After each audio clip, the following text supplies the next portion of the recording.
भारत के भाग्य विधाता, बिहार के मेरे भाइयों और बहनों, एक समय था बिहार भारत का सिरमौर था। पूरा विश्व इस भूभाग का गौरव करता था। आजादी के बाद एक ऐसी सरकारें आई कि बिहार बर्बाद ही बर्बाद होता चला गया और यहां तक पहुंच गया कि बिहार में जंगल राज ये शब्द घर घर का शब्द बन गया। बिहार की बात आती थी तो जंगल राज की बात आती थी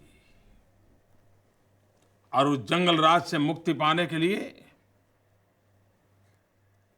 भारतीय जनता पार्टी ने बीड़ा उठाया। हर किसी का सहयोग मांगा, सहकार मांगा, नीची मुंडी कर करके अगर किसी को सहयोग देना पड़े तो उसमें भी हमने कभी कोताही नहीं बरती, क्योंकि बिहार को जंगल राज से बाहर लाना था। और मैं आज संतोष के साथ कह सकता हूं कि बिहार की जनता ने जितना समय भारतीय जनता पार्टी को सेवा करने का अवसर दिया, जो विभाग भारतीय जनता पार्टी के कार्यकर्ताओं के पास थे, उन्होंने पूरी शक्ति से, परिश्रम से बिहार की सेवा करने का भरपूर प्रयास किया। बिहार की जनता ने जंगल राज से मुक्ति के लिए वोट किया था, लेकिन जनता जनार्दन की पीठ में छुरा भोंका गया। राम मनोहर लोहिया के सपनों को चूर चूर करने के लिए षड्यंत्र होने लगे। कर्पूरी ठाकुर ने कैसे सपने देखे थे, लेकिन आज क्या हाल करके रखा है। और इसलिए भाइयों बहनों, जयप्रकाश नारायण ने बिगुल बजाया था भ्रष्टाचार के खिलाफ लड़ाई का। आज देश भ्रष्टाचार के खिलाफ लड़ाई लड़ रहा है, चुनाव का मुख्य मुद्दा है। जिस धरती पर से जयप्रकाश नारायण ने भ्रष्टाचार के खिलाफ बुलंद आवाज की थी, क्या मेरे बिहार के भाइयों बहनों, क्या समय की मांग नहीं है कि देश को भ्रष्टाचार से मुक्त कराए? गरीब के घर में थाली खाली है, उसमें भोजन कौन परोसेगा? क्या आज की इस महंगाई में गरीब के घर में थाली में भोजन आएगा? नौजवान बेरोजगार है, रहने के लिए घर नहीं है, पानी का नलका नहीं है, बिजली का नामो निशान नहीं है, कहीं बाढ़ तो कहीं सूखा। क्या हाल करके रखा है। मेरा बिहार ऐसा तो नहीं था। आप भी मानते हैं ना, ईश्वर ने कितनी कृपा की है। यहां की जमीन कितनी उपजाऊ है। भाइयों बहनों, इतना पानी है बिहार के पास, इतना पानी है, उसके बावजूद भी अगर मछली आंध्र से लानी पड़े, कहीं न कहीं तो कोई खोट है। स्थिति को बदला जा सकता है। अगर बिहार में ही मछली होती, बिहार के मछुआरों को ही रोजी रोटी मिलती, तो बिहार के कितने पैसे बच जाते। बात छोटी है, लेकिन हम अंदाज लगा सकते हैं। भाइयों बहनों, हिंदुस्तान में टूरिज्म के लिए बिहार पूरे विश्व को आकर्षित करे, ऐसी संभावना है। पूरे विश्व का बुद्ध में मानने वाला एक बहुत बड़ा वर्ग भगवान बुद्ध की विहार भूमि को अपना तीर्थ क्षेत्र मानता है। लेकिन भाइयों बहनों, टूरिज्म जो सबसे ज्यादा रोजी रोटी देता है, उसकी भी उपेक्षा हुई है। कानून व्यवस्था का तो नामो निशान नहीं है। गुंडागर्दी, अपहरण, ये मानो रोज का पेशा बन गया है। बिहार को इन संकटों से बाहर लाना है। हिंदुस्तान का इतना बड़ा प्रदेश, भरपूर पानी हो, उपजाऊ भूमि हो, पसीना बहाने वाला किसान हो, बिहार से बाहर जाकर के काम करने वाले होनहार लोग बिहार के हैं।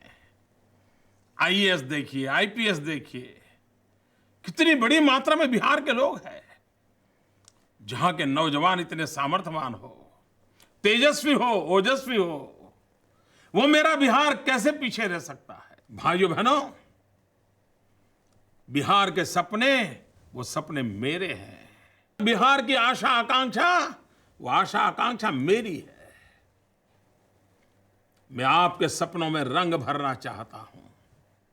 मैं आपकी जिंदगी में जान भरना चाहता हूं। मैं आपके साथ मिलकर के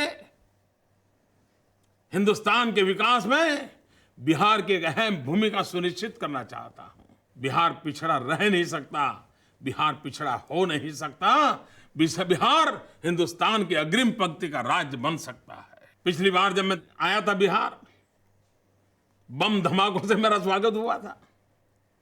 कितने निर्दोष लोग मारे गए थे, लेकिन मैंने अपना धैर्य नहीं खोया था, मैंने अपना संतुलन नहीं खोया था। और मैंने कहा था भाई कि हम कब तक लड़ते रहेंगे, कब तक एक दूसरे को मारते रहेंगे। ये गांधी की भूमि, ये बुद्ध की भूमि, और यहीं पर जातिवाद का जहर, भाई से भाई को लड़ाना, वोट बैंक की राजनीति ने देश को तबाह कर दिया है। बहुत हो चुका मेरे भाइयों बहनों। अब तो हमने 125 करोड़ देशवासी एक जन, एक मन, एक मिशन, इसी मूड में काम करना है। ये जातिवाद जहर, संप्रदायवाद जहर उसमें निकले। आज गुजरात की एकता की चर्चा हो रही है ना, उसका मूल कारण एकता, भाईचारा, बंधुत्व, सद्भावना, इसी की मजबूत नींव पर हम खड़े हैं। और तब जाकर के सब मिलकर के काम कर रहे हैं। आप मुझे बताइए, हमारी लड़ाई किससे है? सोचिए, मैं आपसे पूछ रहा हूं, हमारी लड़ाई किससे है? हमारी लड़ाई गरीबी से है, हमारी लड़ाई बेरोजगारी से है, हमारी लड़ाई बेईमानी से है। लेकिन उसके बजाय हम अंदर अंदर ही लड़ रहे हैं। आइए, हिंदू हो या मुसलमान हो, हम मिलकर के गरीबी के खिलाफ लड़ाई लड़े, बेईमानी के खिलाफ लड़ाई लड़े, बेरोजगारी के खिलाफ लड़ाई लड़े, महंगाई के खिलाफ लड़ाई लड़े। मिलकर के लड़ें, मिलकर को विजय प्राप्त करें, मिलकर को भारत को आगे बढ़ाएं। इसी सपनों को लेकर के चले, और ताकत तो हमारी एकता में है। और इसलिए भाइयों बहनों, हमारा तो मंत्र है सबका साथ, सबका विकास। 60 साल बर्बाद किए हैं ना, अब एक 60 महीने का साहस कीजिए, मुझ पे भरोसा कीजिए। आपने 60 साल दिए हैं, मुझे 60 महीने देकर के देखिए। मैं आपको विश्वास दिलाता हूं, आपने जो सपने देखे हैं, उन सपनों को पूरा करने में मैं कोई कमी नहीं रखूंगा। 2014 का चुनाव शासक को चुनने का चुनाव नहीं है, सेवक को चुनने का चुनाव है। 2014 का चुनाव, कमल के निशान पर वोट दीजिए। आप जिस मोदी को इतना प्यार दे रहे हो, वो प्रेम की वर्षा कमल के निशान पर भी कर दीजिए। बिना गलती किए पोलिंग बूथ में जाकर के बटन दबा करके कमल पर वोट दीजिए। आपको लगता है कि मोदी को आपका वोट कैसे पहुंचेगा? मैं रास्ता बताता हूं। आपका वोट मोदी को पहुंचाना है ना, आपके दिल में मोदी है ना, एक काम कीजिए, आप जब वोट करने जाएं, बस कमल को याद रख करके वोट दबाइए। आपका वोट सीधा सीधा मोदी के खाते में जमा हो जाएगा। करेंगे ना? पक्का कर लीजिए। मेरी आपको बहुत आग्रह है, आपने मुझे बहुत प्यार दिया है, मेरा जरूर विश्वास है इस बार बिहार पूरे हिंदुस्तान का नेतृत्व करेगा, स्थिर सरकार देगा, मजबूत सरकार देगा, और जयप्रकाश नारायण के सपनों को पूरा करने का काम वहीं से होगा। कर्पूरी ठाकुर के सपनों को पूरा करने का काम वहीं से होगा।